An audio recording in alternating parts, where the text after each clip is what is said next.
Hello everyone, welcome to my channel. আজকে আমি তোমাদের সাথে কাঁচা কলা আলুর একটা নিরামিষ রেসিপি শেয়ার করব। তাই এর জন্য আমি কাঁচা কলা আলুকে আগে এইভাবে ছোটো ছোটো করে কেটে নিয়েছিলাম। আসলে ক্যামেরাটা অন করতে ভুলে গিয়েছি, এর জন্য একটু পরে অন করেছি। এখন আমি কড়াইতে তেল দিয়ে তার ভিতরে আমি জিরা ফোড়ন দিয়েছি আর কাঁচা কলা আর আলু দিয়ে দিয়েছি, দিয়ে একটু নাড়াচাড়া করে নিয়েছি। এরপরে আমি এর ভিতরে দিয়ে দিয়েছি লবণ, মানে যতটুকু আমার লবণ লাগবে স্বাদ অনুযায়ী লবণ। একটু যখন ভাজা ভাজা হয়ে গিয়েছে এগুলো, তখন আমি এখানে একটু আদা ছেঁচে দিয়ে দিয়েছি। তারপরে যেহেতু পুড়ে যাচ্ছিল, ভাজাটা বেশি হয়ে যাচ্ছিল, এই জন্য আমি সামান্য একটু জল অ্যাড করেছি। এখন এখানে আমি সব মশলাগুলো অ্যাড করব, মানে আমার যতটুকু লাগবে পরিমাণ মতো আমি হলুদ গুঁড়া, লঙ্কা গুঁড়া, জিরা গুঁড়া এবং ধনিয়ার গুঁড়া অ্যাড করে নিলাম।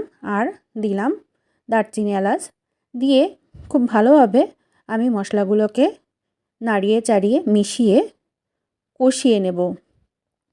একটু সময় নিয়ে আমি কষাবো।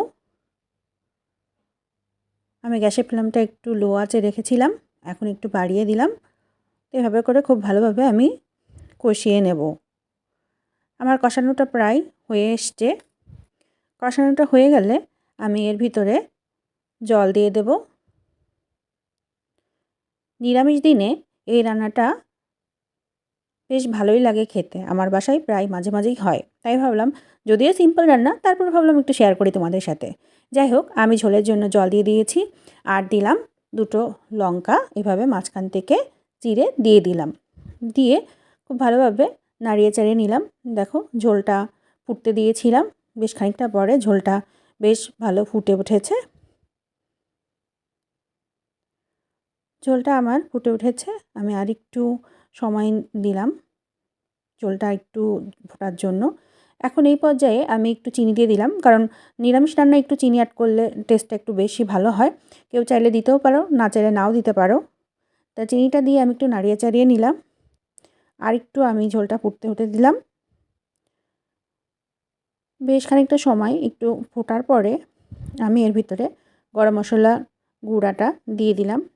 দিয়ে আবারও খুব ভালোভাবে আমি নাড়িয়ে নিলাম, মানে ঝোলের সাথে যাতে গরম মশলাটা খুব ভালোভাবে মিশে যায়, এই জন্য আমি ভালোভাবে নাড়িয়ে নিলাম। এখন নামানোর আগে আমি এখানে ঘি অ্যাড করে দিলাম, যেহেতু নিরামিষ রান্না একটু ঘি অ্যাড করলে বেশ ভালো লাগে। একটু ঘি অ্যাড করে দিলাম, ব্যাস হয়ে গেছে আমার রান্না। এখন আমি এটাকে নামিয়ে নেব।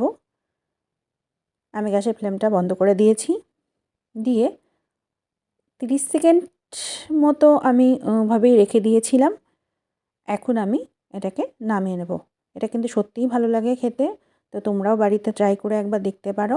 যদিও সিম্পল রান্না, তারপরও নিরামিষ দিনে তোমরা এটা ট্রাই করে দেখতে পারো, বেশ ভালো হয়।